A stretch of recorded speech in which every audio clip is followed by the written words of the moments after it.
저는 지금까지 천사들한테 성이 있다면, 그러니까 이름의 성이 아니라 남성, 여성과 같은 성이 있다면 저는 남성이라고 알고 있었어요. 아마 남성일 거예요. 천사들은 보면은 이렇게 남성적인 그런 활동들을 많이 하니까.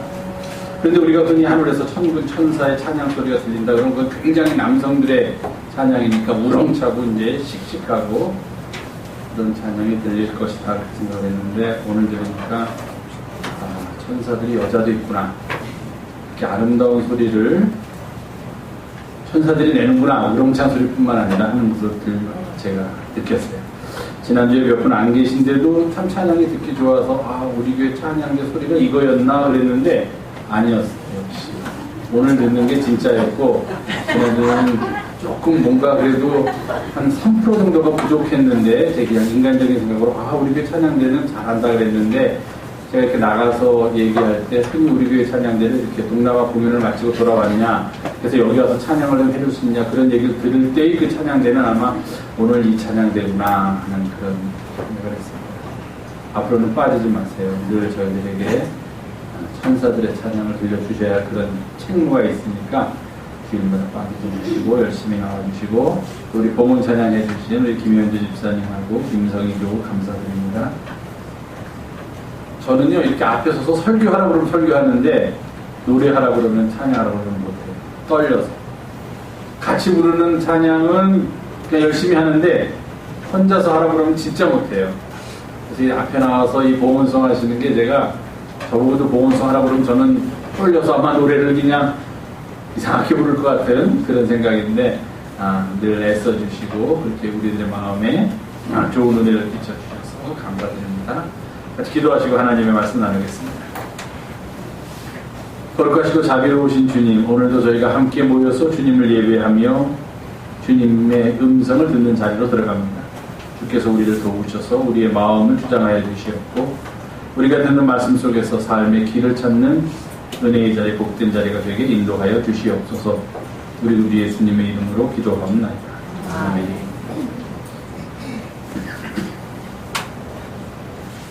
오늘은 예수님이 Jesus heals, H-E-A-L, 무슨 뜻이에요?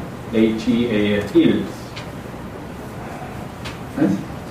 치유하다, 고치다, 낫게 하다, 병을 낫게 하다.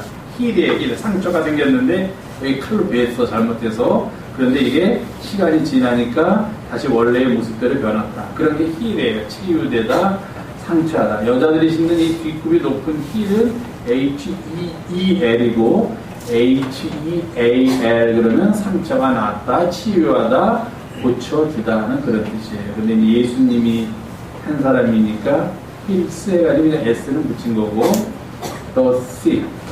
여기 기침하는 분도 계시고, 저도 지금 기침을 많이 해서 평소에 제 낭낭하던 목소리를 그리워하시는 분들이 많을 텐데, 아프다 그럴 때 I am sick예요. I am sick. ILL이라는 일이라는 단어도 쓰는데, 이제 그거는 막 이렇게 몸이 좀 누워있는 그냥 아주 힘든 거고, 그냥 보통 우리가 이렇게 감기 걸리거나 몸이 좀 불편하거나 할 때는 I'm sick, 나는 아프다. 그래서 제 이름이 이한식에 미국 갔더니 한식, 그래서 한식, 그럼 내가 아픈 거 같으니까 한식이다, 나는 한식. 그래도 잘 발음을 못 하더라고요. sick, S-I-C-K, 그러면 아픈 그런 뜻이에요. 근데 이건 좀 어려운 건데, 여기 고등학생들 정도만 아는 거야. sick 같은 이런 형용사라고 그래. 이런 걸 형용사 앞에다가 THE라고 너라는 걸 붙이면 어떻게 되냐면은 그런 사람, 그런 뜻이 돼요. 제가 지난주 얘기할 때 뒤에다가 ER이나 OR이나 IST가 붙이면 그거 하는 사람이라는 뜻도 되는데, 또 이런 형용사에다가는 그 앞에 THE라는 너를 붙이면 어떻게 되냐면은 그거 하는 사람, 그런 뜻이 돼요. 그러니까 그냥 sick, I am sick, 그럼 나는 아프다. He is sick, 그럼 그는 아프다 그러는데, the sick 하고 앞에다 너를 붙여버리면은 원래 너라는 거는 명사에만 붙이는 거예요. sick 같은 형용사에는 너라는 걸 붙이면 원래는 틀려, 문법에서.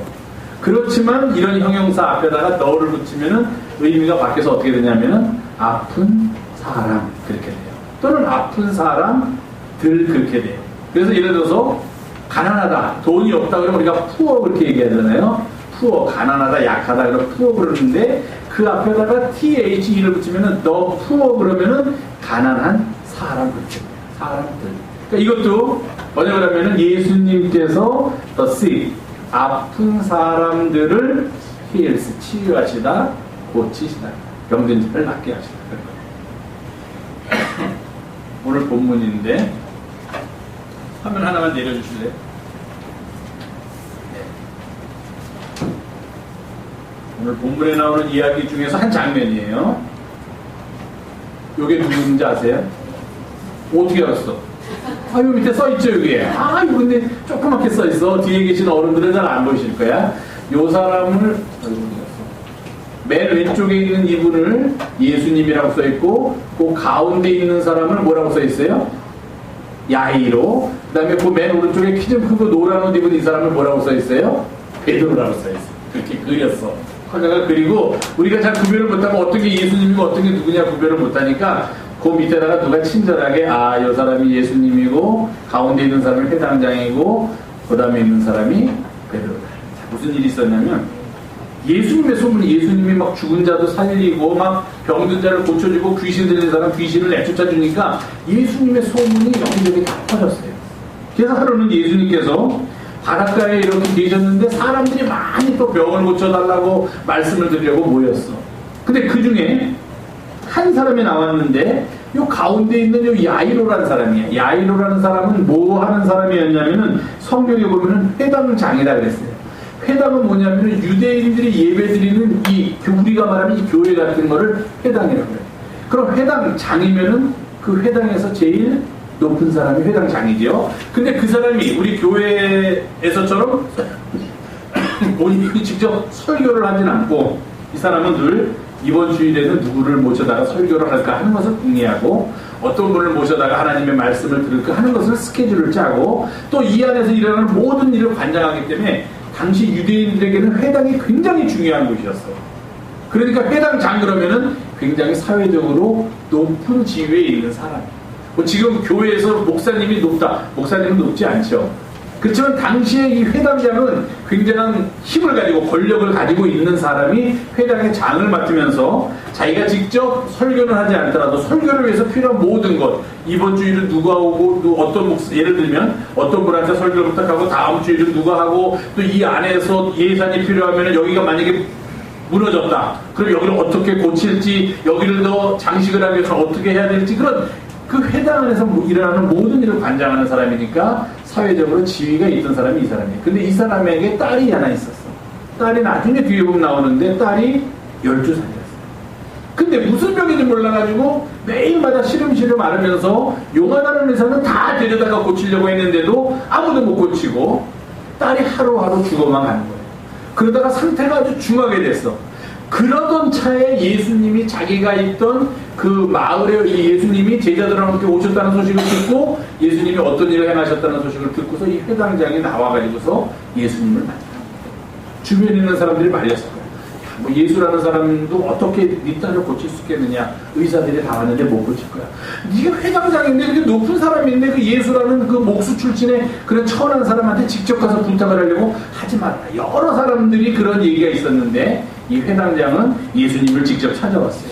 그러면서 간곡히 예수님한테 뭐라고 그랬냐면은 내 어린 딸이 죽게 되었습니다. 예수님. 제발 오셔서 제 어린 딸 위에다가 손을 얹으셔서 그 딸이 구원을 받게 즉 병에서 낫게 하여 주시옵소서. 그래서 살게 하여 주시옵소서. 그렇게 예수님한테 간절히 부탁을 하니까 예수님이 그때 많은 사람들이 예수님 주위에 있었지만 그래? 당신 딸이 그렇게 많이 아프다고요? 그럼 어디 한번 같이 가봅시다. 당신네 집으로 갑시다 해가지고 이 사람들이 맨 앞서서 이제 이 사람이 자기네 집으로 예수님하고 예수님의 제자들을 데리고 갈 때 이제 베드로가 맨 앞에서 예수님을 모시고 가는 중이었어요. 근데 같이 가는데 그 많은 사람들 중에 지금 이렇게 허리를 구부리고 있는 여자가 한 사람이 있었어. 이 여자는 12년 동안을 몸에서 출혈이 있는데 피가 나는데 이 피가 멈추지 않는 아주 이상한 병을 가지고 있어가지고 그 병 때문에 아주 고생을 하던 사람이었어요. 마가복음 오늘 우리가 함께 봉독한 마가복음을 보면은 많은 의사들을 다 찾아갔는데 그 병에 대해서 요만한 의사를 다 찾아갔는데 그 의사들한테 많은 괴로움을 받고 가진 것도 다 허비하였는데도 불구하고 아무런 효험도 없고 병이 낫지도 않고 오히려 병이 더 중해가지고서 이제 나는 얼마 안 있으면 죽을지 모른다 하는 그런 불안감에 쌓여있던 여자가 그 사람들 가운데 있었어요. 근데 이 여자는 무슨 생각을 했냐면은 감히 예수님 앞에 가서 이 회당장처럼 이제 이 여자는 직접 내가 아프니까 나를 고쳐주십시오라고 말할 용기도 없어. 내가 그렇게 말하러 앞으로 갔다 하는 사람들이 여자가 너 어디 선생님 앞으로 가로막느냐고 막 막을 것 같고 자기를 내쫓을 것 같아. 그런데 무슨 생각을 했냐면 이 여자는 내가 예수님한테 가서 그런 말을 하지 않더라도 직접 몰래 예수님 뒤에 가서 예수님 이 옷에 있는 이 옷자락 이 끝만 이거 어디였지? 맞아요 여기 끝만 만져도 나는 병이 나을 거라고 그렇게 생각을 했어요. 그래서 제자들도 모르게 거기 있는 사람들을 막 비비고 들어가면서 뭐 예수님 얼굴도 안 쳐다보고 예수님한테 말도 한마디 안 하고 그저 그 예수님 옷의 맨 끝, 이 옷의 중간도 아니고 허리도 아니고 이 옷에 있는 맨 끝에다가 저렇게 지금 허리를 구부리고 손을 댔어요. 이 여자가. 그랬더니 정말로 거짓말같이 이 여자를 그렇게 12년 동안 괴롭히던 그 병이 몸에서 깨끗하게 낫는 것을 이 여자가 느꼈어. 어떻게 나 예수님 옷에서 손만 대도 이렇게 나을 수 있을까? 그리고서 이 여자가 깜짝 놀래가지고 지금 이렇게 손을 대서 자기의 병을 낫게 한다면 깜짝 놀라서 뒤로 딱 물러섰어요. 자기도 놀랬어. 한편으로는 내가 예수님 옷에 손만 대도 낫겠지 하는 마음도 있었지만 실제로는 아니까 깜짝 놀란 거예요. 그래서 뒤로 딱 돌아섰는데 갑자기 그 순간 이 여자가 뒤로 물러나는 순간 오늘 우리가 함께 봉독한 그 말씀을 예수님께서 하신 거예요. 예수님이 지금 회당장 야이로의 딸이 죽어가니까 이 야이로의 마음은 어때요? 어떻게든지 빨리 선생님 예수님을 모시고 자기 집에 가야 되겠는데 지금 사람들이 많아가지고 앞으로 가라막는 것도 귀찮아 죽겠는데 같이 가시던 예수님이 갑자기 딱 걸음을 멈춘 거야. 회당장이 놀라가지고 아니 선생님 왜 그러십니까? 빨리 가셔야죠. 지금 제 딸이 죽어가는데 이렇게 여기서 지체할 시간이 없습니다. 막 그러고서 막 예수님을 재촉하는데도 불구하고 예수님은 안 가시고 뭐라고 그러냐면 갑자기 뒤를 돌아보시면서 이렇게 사람들 많고 제자들인데 뭐라냐면은 누가 내 옷에 손을 대었느냐. 예수님이 이러시는 거예요. 누가 내 옷에 손을 대었느냐.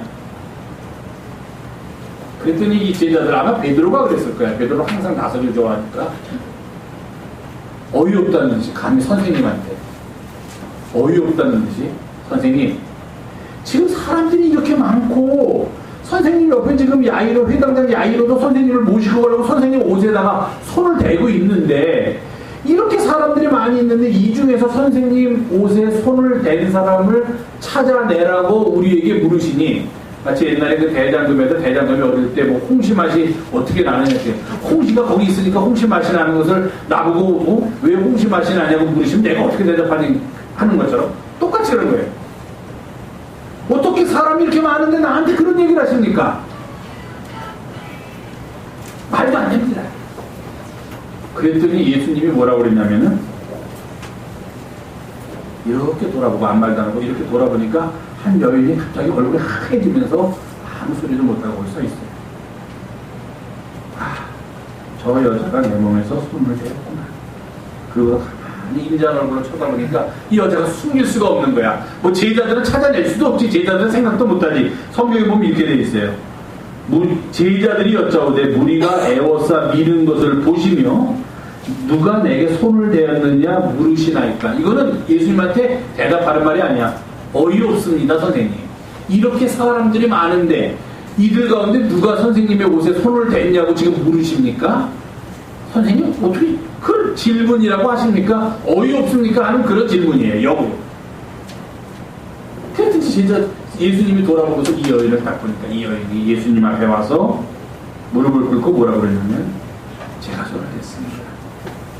제가 병이 나서 아무도 고치지 못했는데 선생님이 고쳐줄 줄 알고 선생님 옷에 손만 대도 나는 날 줄 알고 손을 댔습니다. 그랬더니 정말로 제 병이 나았습니다.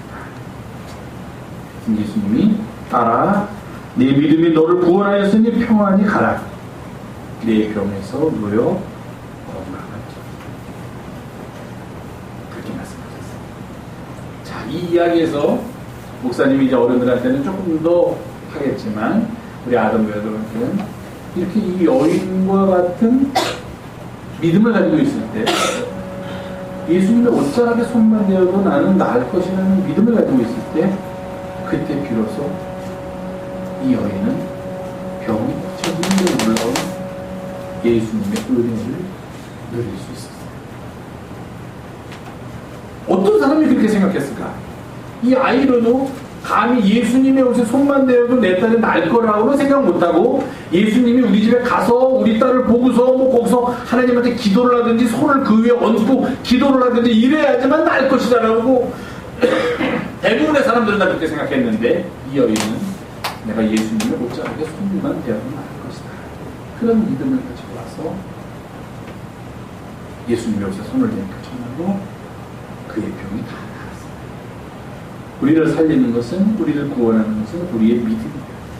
그 믿음을 가지고 우리가 살아간다면 설령 세상의 상식이나 세상의 이성으로는 불가능하다고 생각되는 일, 안 된다고 생각되는 일도 우리는 충분히 할 수 있는 그런 하나님의 자녀들이에요. 이런 믿음과 이런 마음을 가지고 늘 살아가는 우리 아동부 여러분들을 부탁드리겠습니다.